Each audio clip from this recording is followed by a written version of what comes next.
Pues buenas noches a todos. Vamos a comenzar nuestro estudio del día de hoy y le voy a ceder la palabra a mi hermano Jorge en este momento, que va a comenzar con el tema. Adelante, pastor.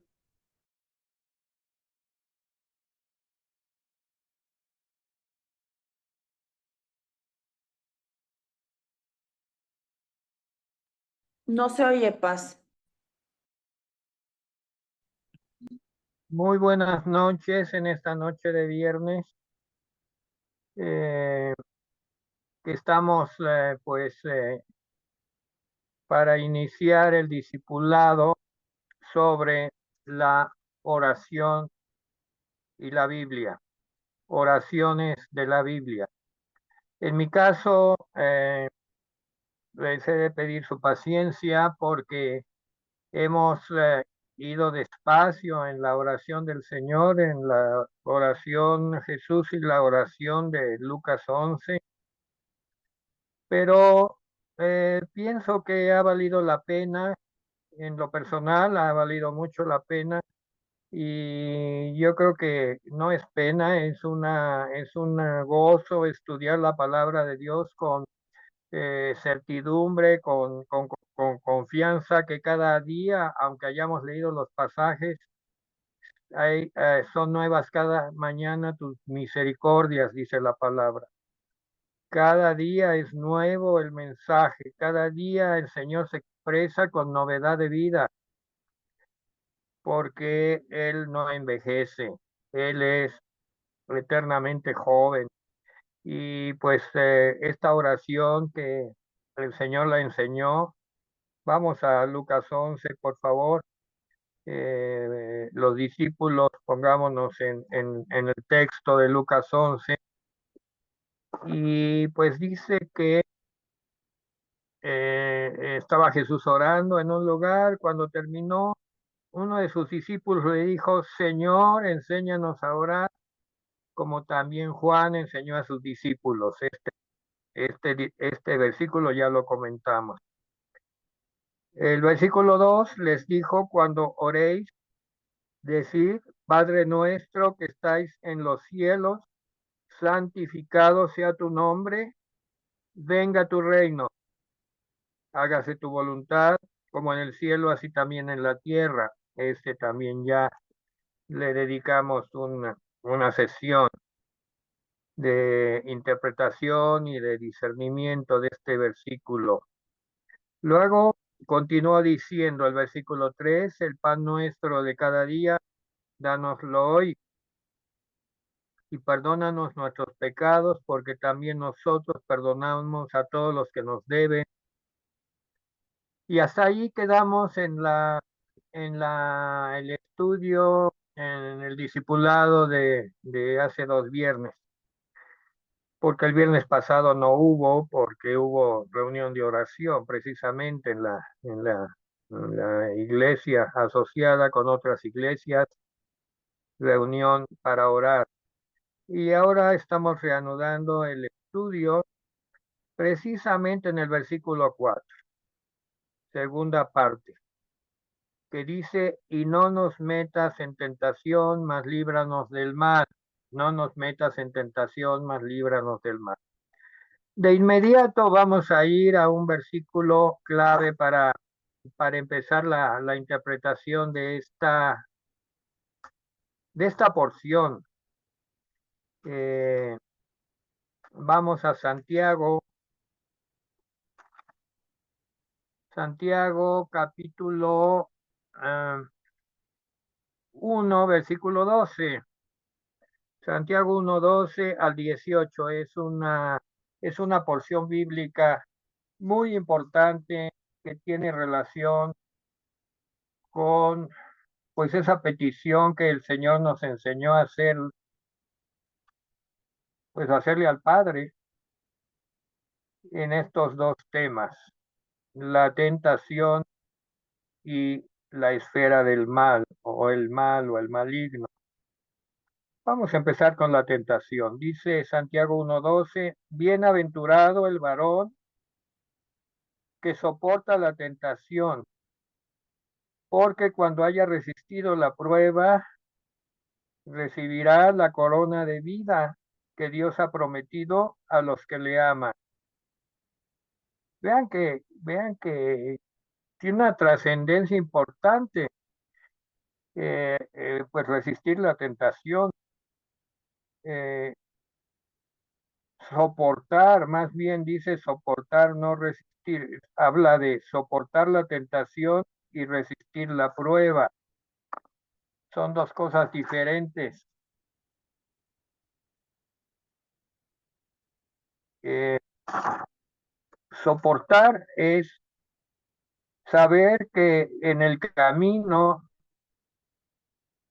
Él va a estar con nosotros y nos va a ayudar a soportar. No nos va a quitar fuera de la tentación, pero nos va a ayudar a soportar la tentación y dice que resistir la prueba. Es, Esa es otra área. Eh, lo que pide la oración es que se guarde al creyente de pruebas que podrían forzarlo a cometer el mal. Entonces, resistir la prueba significa, pues, saber apartarse del mal, del maligno. Miren, la palabra mal en el hebreo es muy sencillo, R-A, ra, ra. Y ra significa peligro o desgracia, peligro o desgracia. ¿De qué? Pues de una mala persona, de malas compañías, de una mala herida o un daño físico, de una mala inclinación o hábitos, llámese comida, bebida, sustancias tóxicas o incluso emociones. Las emociones desordenadas son algo de lo que le pedimos al Señor que nos libre, al igual que todo lo que hemos mencionado. Y desde luego de Satanás, el destructor de nuestros deseos, el destructor de nuestra vida y también que nos guarde de nuestros deseos que no son propios, que no son lícitos, que no son voluntad de Dios. En el área física o espiritual de aquello que puede al final destruir nuestras vidas. ¿Cuántas vidas de creyentes, podríamos decir salvos, pues han sido destruidas por pues no haber podido resistir la prueba o la tentación? Caen en el área pues de la destrucción propia. No es que se pierda la salvación, pero se pierde la vida. Por lo tanto, es una parte importante que el Señor nos guarde de esos deseos que nos destruyen y de esas emociones también que nos traen mal, que nos traen destrucción a nuestra alma. Dios nos protege por medio de la oración y la voluntad del creyente del mal que está tanto dentro de nosotros como fuera de nosotros.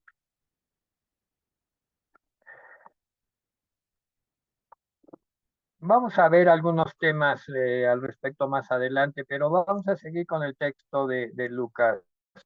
Es muy interesante Lucas porque después de enseñarnos lo que Jesús nos enseñó al respecto de la oración, eh, nos ilustró con una parábola. Dice, versículo 5, les dijo también, y aquí va la parábola, esta no es la oración, pero es una parábola acerca de la oración.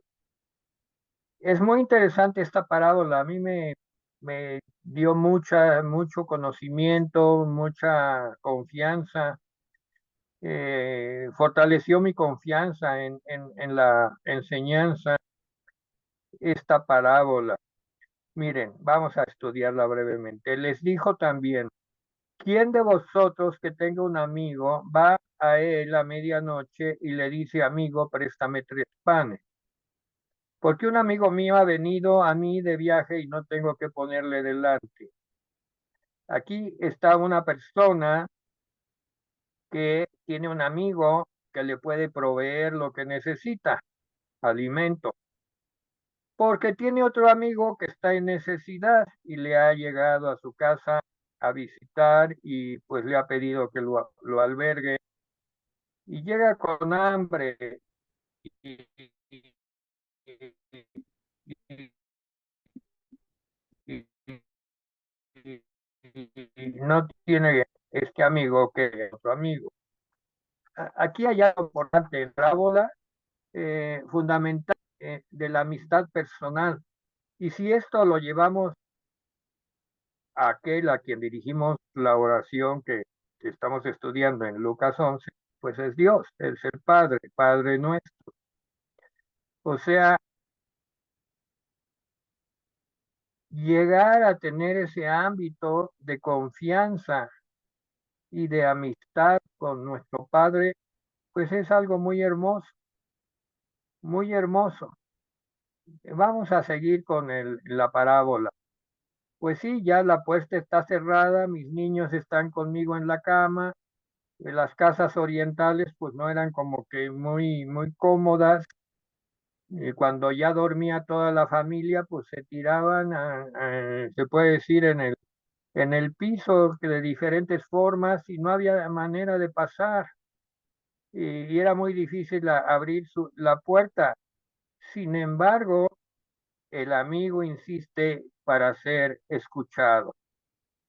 Eh, Versículo 7. Y aquel respondiendo desde adentro le dice, no me molestes, la puerta ya está cerrada. Mis niños conmigo en cama, no puedo levantarme y dártelos.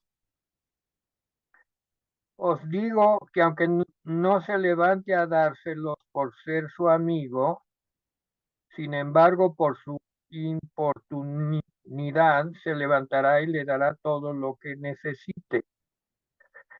O sea, le podíamos llamar la oración persistente. Esta es una oración persistente. Jesús en esta parábola nos invita a ser persistentes en la oración. Nos pone un ejemplo de persistencia, que aunque había muchos obstáculos para que fuera resuelta la petición, pues la persistencia eh, triunfó. Lo dice allí en el versículo 8 al final. Dice, por su persistencia se levantará el amigo y le dará todo lo que necesite. Amén, amén. Pues esto nos da una confianza tremenda con nuestro Padre. Pues es el ámbito en el cual hacemos la oración, un ámbito de amistad, un ámbito de confianza, como este amigo que fue capaz de revolverle todo en la noche a su amigo para que le resolviera una situación. ¿Cuántas veces estamos en esa postura, verdad? Necesitamos que nos resuelva el Señor y pues nos invita a ser persistentes. Luego dice el versículo 10, pedid, pedid y se os dará. ¿Qué cosa vas a pedir? Pues lo que no posees, porque si lo tienes, pues no vas a pedir. Vas a pedir algo que no tienes. Pedid y se os dará. Buscad, ¿qué vas a buscar? Pues lo que no aparece, lo que no encuentras, lo que no te tienes al alcance. Y dice, buscad y hallaréis. Llamad llamad, pues llamad para que sean quitados todos los obstáculos, llamad y se le abrirá. Aquí en la parábola, pues los obstáculos eran los niños que estaban dormidos, no dejaban abrir la puerta, pues ya las altas horas de la noche, etcétera, etcétera. Sin embargo, pedid y se os dará, buscad y hallaréis, llamad y se os abrirá. Esa puerta que estaba cerrada por muchos obstáculos, pues se abrirá. Porque todo aquel, nuestro Señor, prometió una respuesta cabal, no hizo excepciones. Todo aquel que dice que pide, recibe. El que busca, halla, y al que llama se le abrirá. Y aquí pone una comparación de un Padre humano con nuestro Padre celestial. Y dice que aquí, pues, que Jesús indicó que entre Dios y el hombre existe un nexo más fuerte que entre amigo y amigo. Dios es un Padre y concede sus dones no solo porque el hombre sea perseverante, sino porque Él ama a sus hijos. No es la perseverancia, ¿verdad?, la que obtiene la respuesta, sino el amor del Padre por sus hijos. No hará por ellos menos de lo que un padre terrenal haría por su familia. Y dice, ¿qué padre de vosotros, si su hijo le pide pan, le dará una piedra, o si pescado en lugar de pescado una serpiente? Si le pide un huevo, un escorpión. Pues si vosotros siendo malos, o sea, seres humanos malos como son, pueden actuar con bondad y amor, ¿cuánto más no procederá Dios de este modo? Y fíjense qué precioso termina esto. Cuánto más vuestro Padre Celestial dará el Espíritu Santo. Amén. El Espíritu Santo a los que se lo pidan. Eh, en el caso de Mateo dice buenas cosas a los que le pidan, pero aquí Lucas es muy específico. Esas buenas cosas que Dios da al que le pide, pues es su espíritu, su espíritu.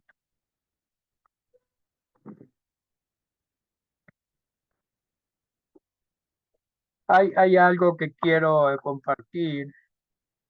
Eh, son pasajes seleccionados de la lucha espiritual. Tenemos tiempo para interpretar algunos y tienen que ver con la oración y con la certeza de que Dios nos escucha. El propósito de todos los aspectos de la espiritualidad, inclusive el de la batalla, es llevarnos a la imagen de Cristo. Nada, ni la alabanza, ni la guerra, ni el amor, ni la liberación se obtienen en verdad si fallamos en este objetivo singular de nuestra fe, la semejanza con Cristo. Estoy leyendo de un libro que se llama Los campos de la lucha espiritual de Francis Frangipane. Y lo he estudiado durante muchos años y he seleccionado estos pasajes. En realidad, el propósito específico al cual Dios dirige la obra de todas las cosas en nuestra vida es conformarnos a la imagen de su Hijo. La finalidad del Padre en nuestra salvación fue que Jesús viniera a ser el primogénito entre muchos hermanos. Lo dice Romanos 8:29. En otras palabras, la forma como Dios realiza su victoria final es alcanzar su meta definitiva, es decir, nuestra transformación completa en la semejanza de Cristo. Notemos que hay una interpenetración. Esta palabra es importante. Es una interpenetración del Espíritu entre Dios y nosotros. donde nuestro espíritu está completamente saturado con la presencia viviente del Señor Jesús, donde su gloria inunda de tal manera nuestra vida que dentro de nosotros no ha quedado parte alguna de tinieblas.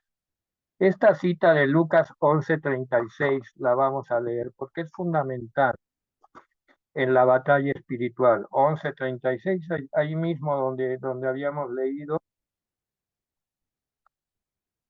Jesús y la oración, más adelante en el versículo, vamos a leer el pasaje, la lámpara del cuerpo, del 33 al 36. Nadie pone en oculto la luz encendida ni debajo del almud, sino en el candelero, para que los que entran vean la luz.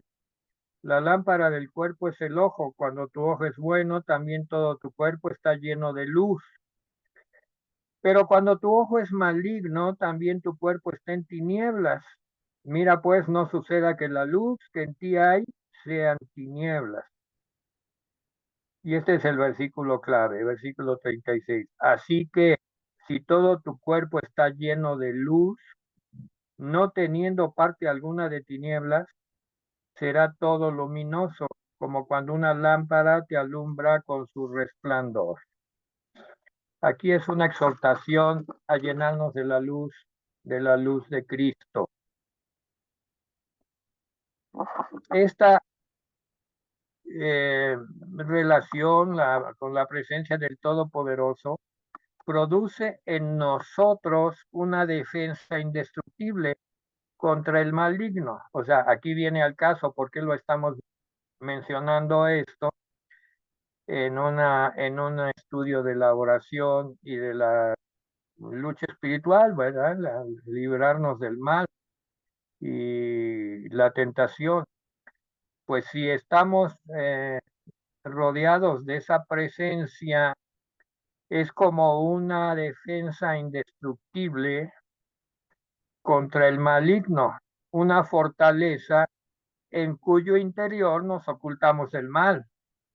Por medio de Jesús seguimos la excelencia de sus senderos en nuestra relación tanto con el Padre como con los demás. Así andaremos en completa inmunidad contra los incontables ataques satánicos.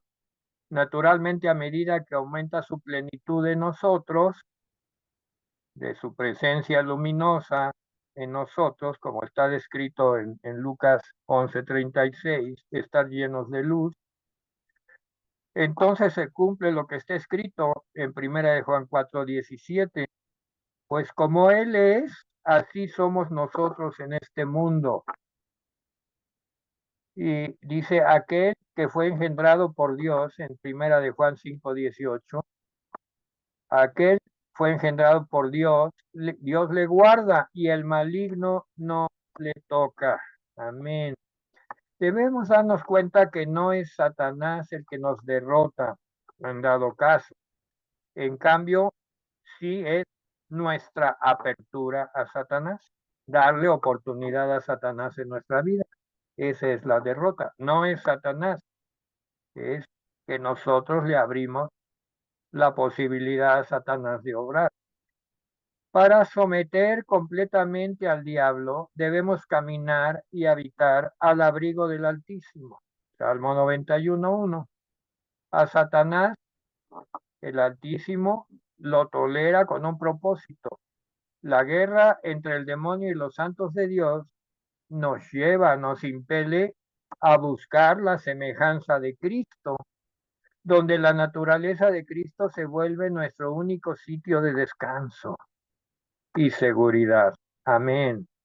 Dios permite la batalla espiritual para facilitar su plan eterno, que es hacer al hombre a su imagen y semejanza. Una vez que nos damos cuenta que la meta del Padre es transformar nuestra vida en la vida de Cristo, continuamente encontraremos que Dios tiene una respuesta para la batalla espiritual.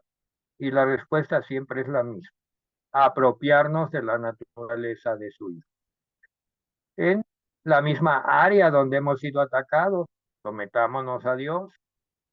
Hemos sido víctimas de demonios de miedo o de duda, sometamos esas áreas a Dios, arrepintiéndonos de nuestra desconfianza y arrojándonos en la fe del Cristo que está dentro de nosotros. O la lujuria o la vergüenza, presentemos estas mismas áreas de pecado a Dios. Arrepintámonos de nuestra naturaleza antigua, descansemos en el perdón de Cristo y en la pureza de su corazón. Al Padre le interesa más conformar a su Hijo dentro de nosotros que derrotar a Satanás. Pues ¿quién es el diablo para que pueda desafiar al Dios viviente? De manera muy natural, la máxima verdad es esta. Una vez que el demonio reconoce que sus ataques contra nuestra vida no nos apartan de Dios, sino que nos acercan a Él, una vez que percibe que sus tentaciones en realidad nos llevan a apropiarnos de todo el poder de Cristo, pues el enemigo tendrá que retirarse. Jesús derrotó a Satanás en Getsemaní y en la cruz del Calvario. Nunca lo atacó directamente. Jesús nunca atacó a Satanás directamente. Nunca lo reprendió ni le dijo nada. Pero se concentró en cumplir el destino para el que había sido llamado al Calvario y terminar con éxito esta misión. La más grande de las batallas que jamás se haya ganado se realizó con la muerte aparente del vencedor, sin siquiera una palabra de reprensión contra su adversario. Al príncipe de este mundo se le juzgó y a sus potestades y principados se les desarmó, no al enfrentarlos en batalla directa, sino mediante la rendición de Jesús, pues a la voluntad de Dios expresada por la cruz. Hay ocasiones que nuestras batallas contra el diablo a veces pues, son meras estrategias disuasivas del enemigo, que el enemigo nos llama a ponerle atención al diablo, a su persona, y quitar nuestra mirada de Cristo, del Señor. Nuestro llamamiento se debe enfocar en Jesús. La obra del diablo para un creyente es hacer que retiremos nuestros ojos de Jesús. Pero volvamos a Cristo y casi inmediatamente terminará la batalla. Hay un pasaje en el Antiguo Testamento, en Segunda de Reyes, el profeta Eliseo le da una lección a su criado. El ejército sirio había rodeado una ciudad en Israel y causó mucha consternación en el criado del profeta. Para calmar el temor del criado, Eliseo pidió que los ojos de este hombre se abrieran con el objeto de animarlo y le dijo, no tengas miedo, porque más son los que están con nosotros que los que están con ellos. Segunda de Reyes 6:16. Como la respuesta a la oración del varón de Dios, se abrieron los ojos del criado y éste pudo ver lo que contemplaba Eliseo. He aquí que el monte estaba lleno de gente de a caballo, carros de fuego alrededor de Eliseo. Y ese es, en esencia, la guerra espiritual. En la guerra espiritual, la batalla nunca se limita a un asunto humano de nosotros frente a ellos. Siempre incluye los que están con nosotros contra los que están con ellos. El discernimiento verdadero siempre está consciente por completo de la enorme magnitud de ángeles leales a nuestro Dios, como lo está de la actividad del ámbito demoníaco también. También la lucha espiritual pues nos hace conciencia que las huestes angelicales de nuestro lado son mucho más fuertes y más numerosas que las enemigas. Recordemos que si fallamos en oír la música en nuestros momentos de batalla, nuestro discernimiento es el mejor de los casos, es incompleto. Debemos aprender que a nivel personal es mejor desarrollar virtudes piadosas, o sea, creer y obedecer la palabra de Dios, que pasar nuestros días en oración contra el diablo. Naturalmente, el gozo del Señor echa fuera los espíritus de depresión, nuestra fe viviente destruye los espíritus de incredulidad y el amor activo expulsa el temor. A medida que de manera continua cedamos nuestro yo a Cristo, que nos rindamos por fe a su naturaleza y a sus palabras hermosas y amorosas, literalmente construiremos la fortaleza inexpugnable de su presencia alrededor de nosotros. La vía a la fortaleza del Todopoderoso es simple. La victoria comienza con el nombre de Jesús en nuestros labios, se consuma por la naturaleza de Jesús en nuestro corazón. Vamos a leer Primera de Crónicas 29 del 11 al 13 para terminar esta disertación y luego vamos a ver por qué escogimos ese pasaje. Primera de Crónicas 29 del 11 al 13.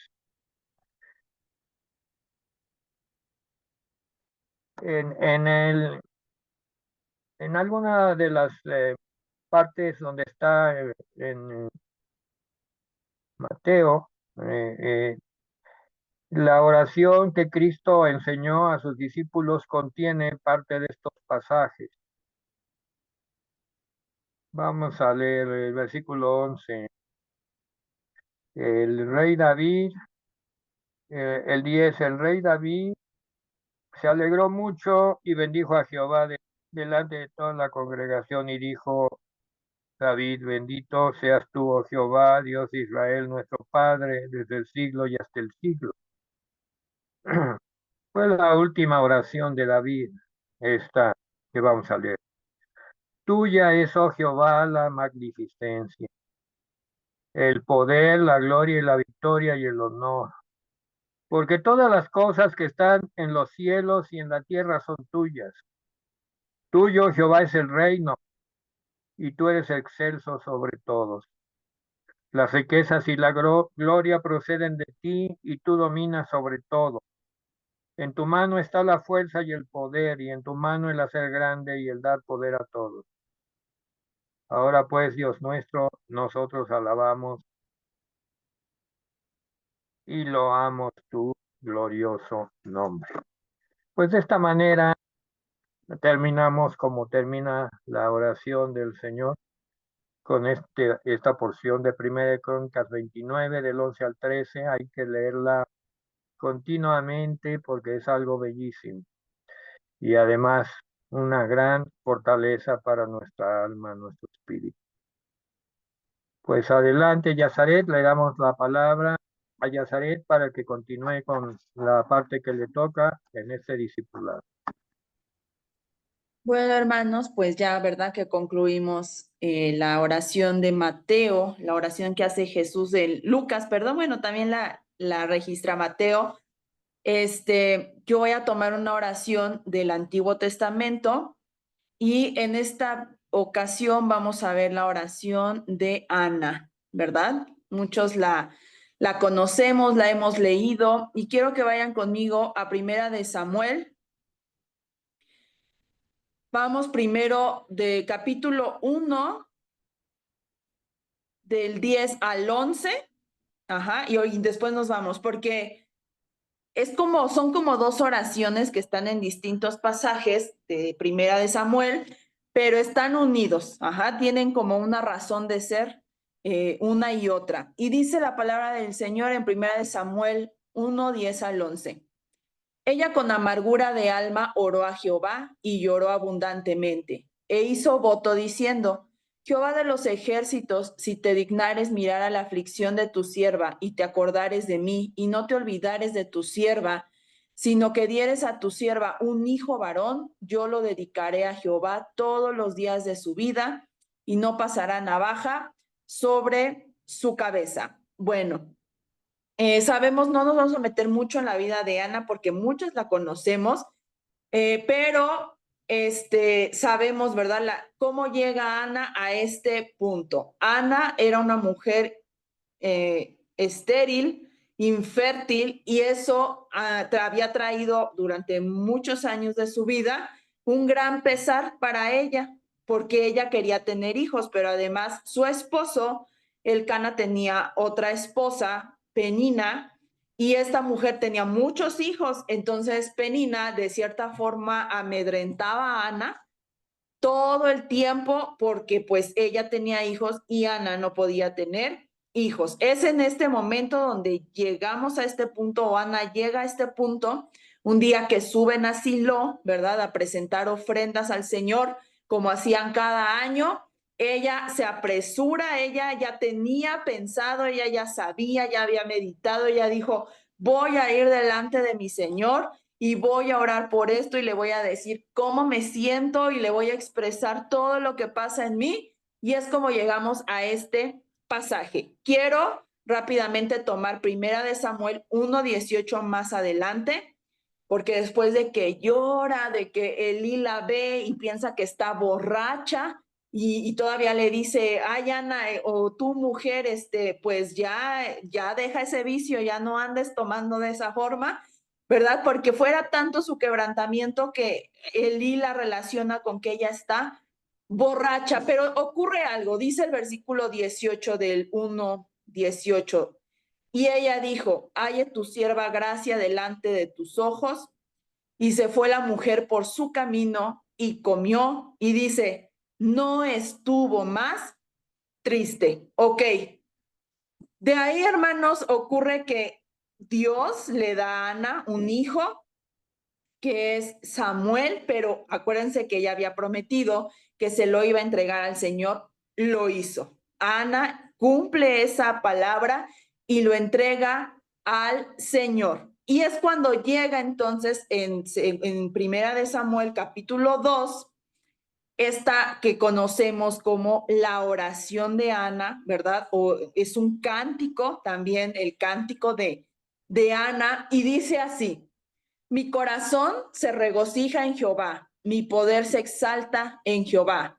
Mi boca se ensanchó sobre mis enemigos por cuanto me alegré en tu salvación. No hay santo como Jehová, porque no hay ninguno fuera de ti, y no hay refugio como el Dios nuestro. No multipliquéis palabras de grandeza y altanería. Cesen las palabras arrogantes de vuestra boca, porque el Dios de todo saber es Jehová, y a él toca el pesar las acciones. Los arcos de los fuertes fueron quebrados y los débiles se ciñeron de poder. Los saciados se alquilaron por pan y los hambrientos dejaron de tener hambre. Hasta la estéril ha dado a luz 7 y la que tenía muchos hijos languidece. Jehová mata y él da vida. Él hace descender al Seol y hace subir. Jehová empobrece y él enriquece. Abate y enaltece. Él levanta del polvo al pobre y del muladar exalta al menesteroso para hacerle sentarse con príncipes y heredar un sitio de honor. Porque de Jehová son las columnas de la tierra y él afirmó sobre ellas el mundo. Él guarda los pies de sus santos, mas los impíos perecen en tinieblas.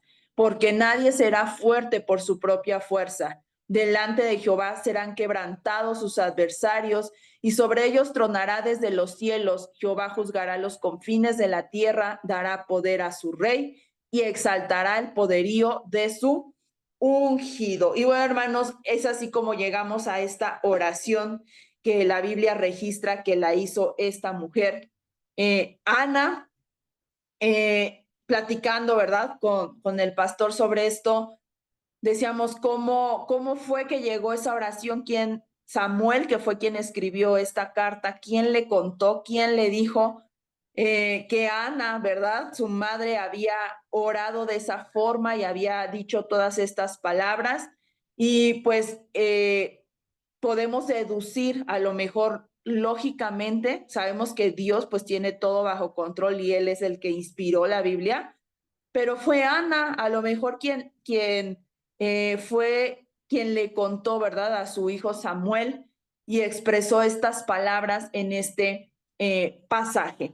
Y bueno, hermanos, vemos por qué terminé con el versículo del 1:18, porque dice que cuando después de que ella lloró, de todo ese pesar que ella traía, ella cambió su actitud. Todos esos años que ella había vivido con pesar, toda esa tristeza, dice en Primera de Samuel 1:18, que la mujer agarró camino nuevamente a su vida rutinaria. En ese momento no estaba embarazada, no podemos decir, ay, ya Dios le respondió así inmediatamente. No, ella no sabía lo que iba a acontecer, ella simplemente confió en el Señor y cambió su actitud. Y dice que no estuvo más triste. Entonces, cuando ella cumple el voto al Señor, hermanos, y llega a entregar eso que ella tanto anhelaba, que era Samuel, ese hijo, y se lo llega a entregar a Dios, uno podría decir, pues estaba triste, lo presentó ante el Señor, pues llorando, ¿no? Angustiada porque ya no vería a su hijo como cualquier madre ve crecer a sus hijos. Era una situación especial y podríamos pensar, estaba triste Ana, pero según esta oración, no. Dice que comienza diciendo, mi corazón se regocija en Jehová, ¿verdad? Entonces, podemos ver, hermanos, que ella dice, mi corazón se regocija en Jehová. Es decir, ella alaba al Señor, ella alaba y le da todo el reconocimiento a Dios. ¿Por qué? Porque ella, como una mujer israelita, hermanos, el no tener hijos en su tiempo era una situación que le traía mucha deshonra a ella como mujer. No era como, y hay mujeres que en la actualidad quieren ser madres y no pueden y sufren por ellos, pero dentro del contexto de su cultura, una mujer que tenía muchos hijos era como que pues esa mujer es bendecida por Dios, esa mujer Dios la mira, esa mujer tiene el favor de Dios y yo como no tengo hijos, pues no tengo el favor de Dios, no soy bendecida. Y eso trae vergüenza a mi vida. O sea, esa era la situación de que Ana vivía, eso era el sentir de Ana, era algo muy importante también dentro de su cultura, el que ella no pudiera tener hijos. Entonces, cuando Dios le concede, ¿verdad?, el tener un hijo, ella alaba a Dios por haberla sacado de esa situación de vergüenza, ¿verdad? No reconoce a su marido, ni a su propio cuerpo, ¿verdad? Su capacidad de poder procrear, ni siquiera se aferra a su propio hijo, sino que ella reconoce que la mano soberana de Dios fue la que actuó en su vida, ¿verdad? Entonces pasa después de que ella dice, mi corazón se regocija, mi corazón está feliz en Dios. Ella pasa a hablar más extensamente sobre quién es Dios y cómo ella lo puede ver en una relación con ella misma, pero esta oración trasciende, hermanos, de manera que nos habla de cómo Dios se relaciona con los seres humanos, con todo lo que Él ha creado, ¿verdad? Entonces, cuando dices, mi corazón se regocija en Jehová y mi poder es ensalzado en Jehová. Esta palabra, hermanos, de poder es un vocablo que significa cuerno. Ajá. El cuerno de un animal. Más adelante lo vuelve a mencionar el versículo 10 y esto habla de fuerza. Ajá. Es decir, la fuerza de Dios, ¿verdad? Es la que me ha sacado de ese lugar de vergüenza, de ese lugar de abatimiento. Dios, la fuerza de Dios, el poder de Dios es quien yo, una mujer infértil, una mujer incapaz, he tenido un hijo. ¿Por quién? Por la fuerza de Dios. Un cuerno, el cuerno de cualquier animal, es un símbolo de poder o de gloria. Ajá. La palabra de Dios incluye muchas referencias acerca de animales con cuernos como un símbolo de poder. Y aquí Ana, ¿verdad? Usa esta palabra como un símbolo de donde su fuerza ha sido renovada por la fuerza de Dios. No una fuerza que salió de quién sabe dónde, ¿verdad? Ni del poder de su mente, ni de su voluntad, sino de Dios mismo. Y dice, mi boca se ensanchó sobre mis enemigos por cuanto me alegré en tu salvación. Y bueno, hermanos, aquí no nombra directamente como a Penina, que era la otra esposa de su esposo, que ella era su enemiga, ¿verdad? No la menciona, pero sí sabemos que ella era una persona que contribuía mucho al estado en el que Ana estaba de abatimiento y vergüenza y tristeza, ¿verdad? Porque pues le hacía la vida imposibles. Pero no vamos a decir que se refiere a Penina, porque ya dijimos, esta oración trasciende. Muchas veces escuchamos, por ejemplo, leemos en el Nuevo Testamento, leemos en los Salmos de David y como que toma cosas que podemos leer habla de Moisés, habla de las hazañas que Dios hizo en el desierto, pero aquí esta oración, hermanos, más bien es un punto de partida y de aquí salen otros salmos. Se usa de referencia, por ejemplo, la oración que hace María, la madre de Jesús, en el Nuevo Testamento, que se conoce como la Magnificat, ese canto que hace María, toma muchos elementos de esta oración de Ana. Ajá. O sea, como que el punto de partida, ¿verdad? De esta oración que sale de un corazón completamente agradecido por Dios, en Dios, de ahí salen otras oraciones, otros salmos. David incluso podemos ver, como leímos en Primera de Reyes, como que tiene elementos también de esta oración. Entonces, al igual que Dios le concede a Ana la victoria sobre quien ella consideraba era su enemigo número uno, quien la tenía en ese estado que podemos decir era Penina, ¿no? Lo que nos enseña es que así Dios también concede las victorias en cualquier ámbito en el que nosotros nos acerquemos a pedirle al Señor. Él nos concede la victoria. Ahora, enemigos, no hablamos de personas. Acuérdense que nuestra lucha no es contra carne y sangre. No podemos decir mi vecino es mi enemigo y el Señor me va a dar la victoria sobre él. ¿Cómo? Lo va a matar o se va a enfermar o se va a morir. No, eso no viene de un corazón, ¿verdad? Que debe de pedir misericordia por todos aquellos que pues en algún momento quizá nos hacen sentir afligidos o son la causa, ¿verdad? De situaciones que atravesamos. Pero lo que Dios dice es que Dios le dio paz a Ana, porque cuando ella salió, como leímos en el 1:18, de ese lugar donde ella descargó todo lo que sentía con Dios, ella cambió su actitud.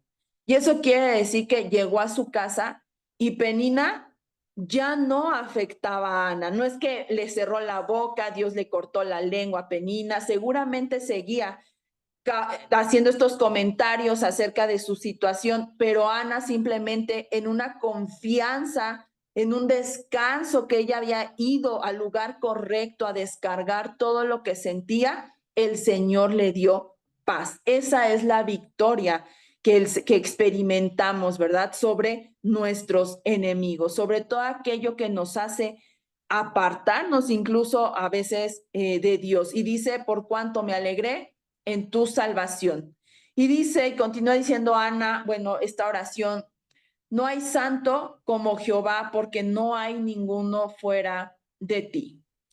Aquí vemos que en ningún momento Ana dice, por cuanto tú me diste un hijo, algo que yo anhelaba tanto. En este cántico de alabanza hay un solo objetivo, hay un solo objeto de esta oración, de esta adoración, de esta exaltación, y es Dios.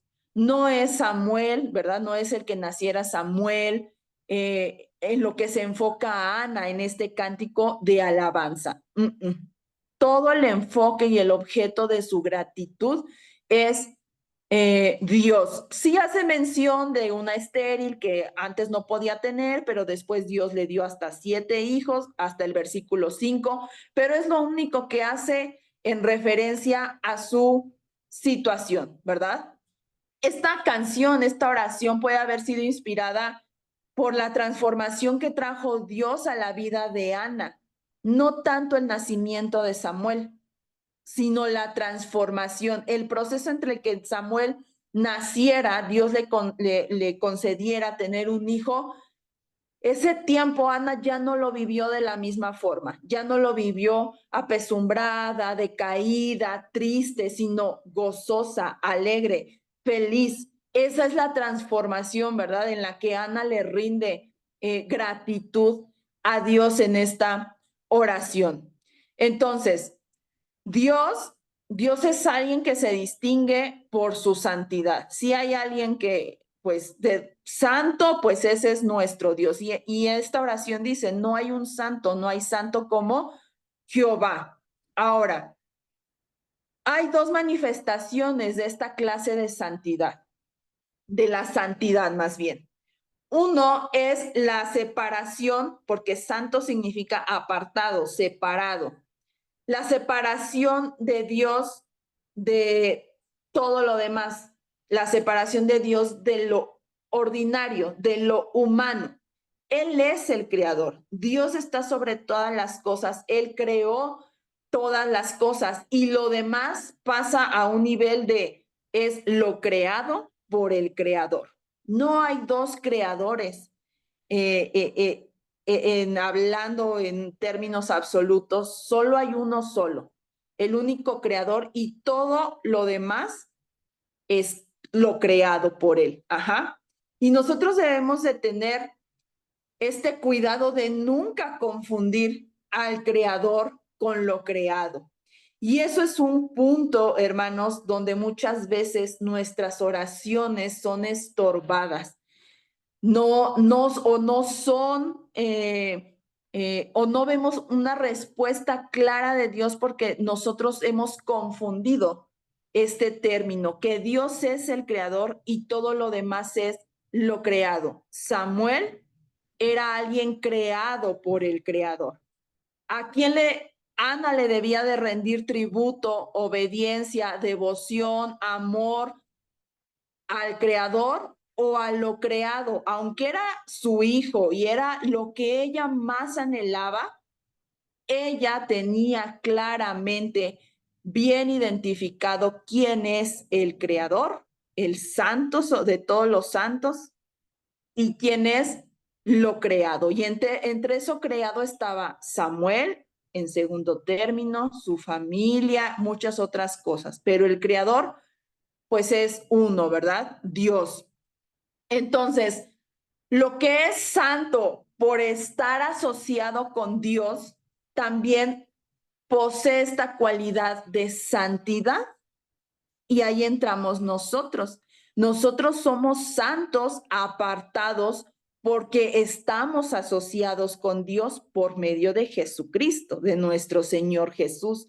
Él nos ha hecho, ¿verdad? Nos ha dado la autoridad, la capacidad de ser llamados hijos de Dios, porque estamos en asociación con Dios. Eso no nos hace iguales en ese nivel de santidad a Dios. Seguimos siendo los creados por el Creador. Ajá.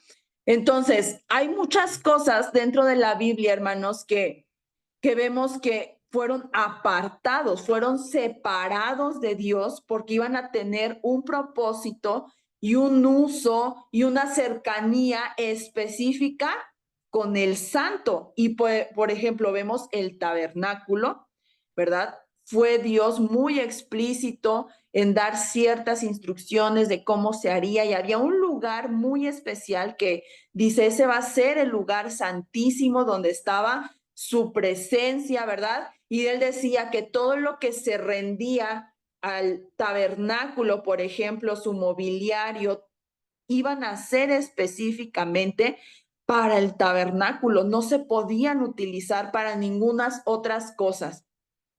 Vemos profetas, vemos sacerdotes, vemos reyes ungidos, apartados específicamente, ¿verdad? Para servir a Dios. Entre ellos está Samuel. Samuel fue alguien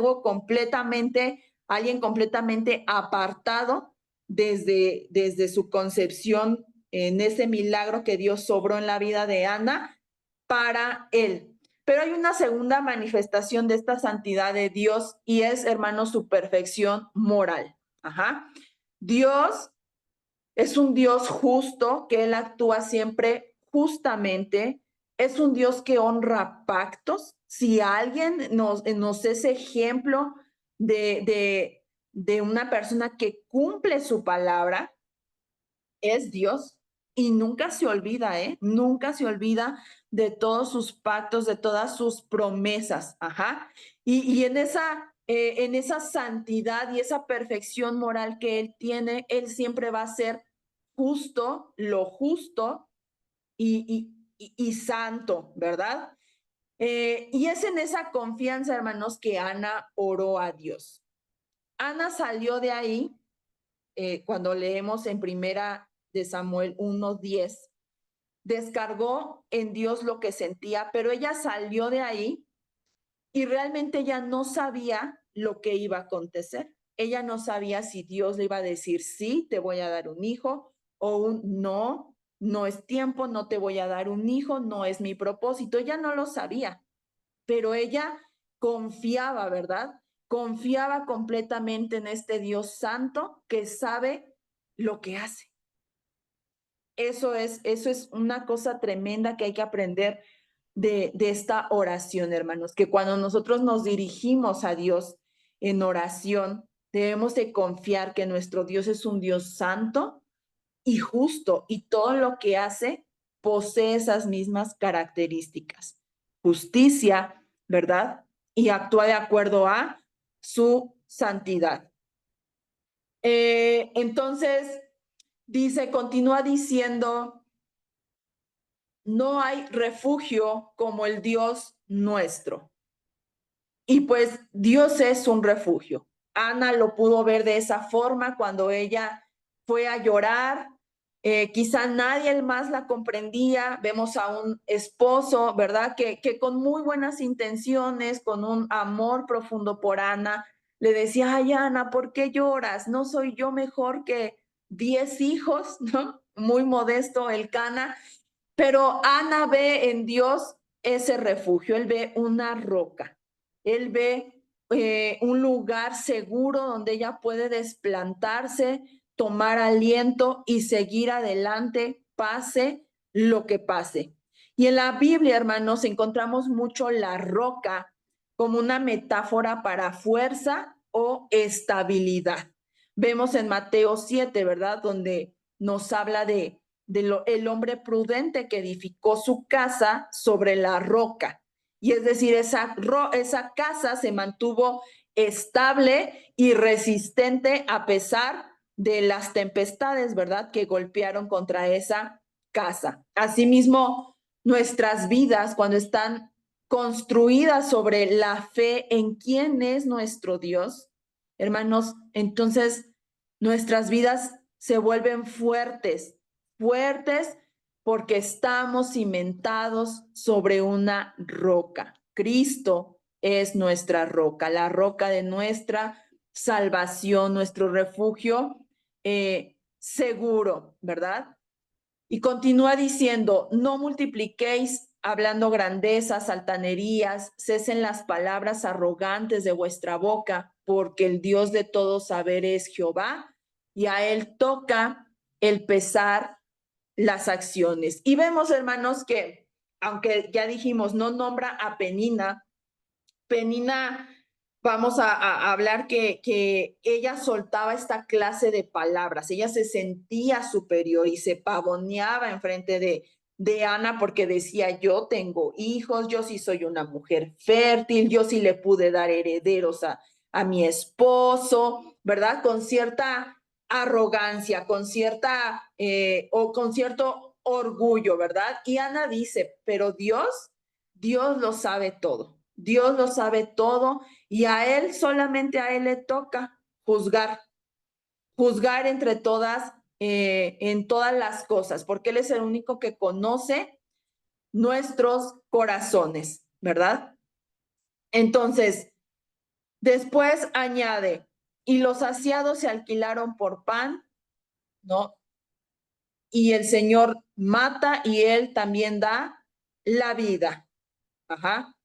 No me va a dar tiempo, hermanos, de continuar todo es lo demás, lo que continúa, pero voy a terminar con esta parte, ¿verdad? Nuestro Dios no deja de ser Dios de toda la gloria y digno de toda alabanza por absolutamente ninguna razón. Algo que deja muy marcado en esta oración que hace Ana es que Él tiene el control de todo. Él tiene el control de la vida, de la muerte, Él quita reyes, Él pone reyes, Él enriquece y con la misma soberanía también empobrece como Él así lo determina. Y en medio de todo eso, ¿verdad? Qué glorioso es poder encontrarnos en un encuentro tan íntimo y tan cercano con nuestro Señor, donde podemos ver cómo atiende con tanta misericordia todas nuestras oraciones. Escucha todas nuestras más profundas necesidades y Él tiene compasión. Ana no fue una jueza muy importante, muy reconocida. No dice la Biblia que fue levantada para ser una profetisa, no una reina en su tiempo.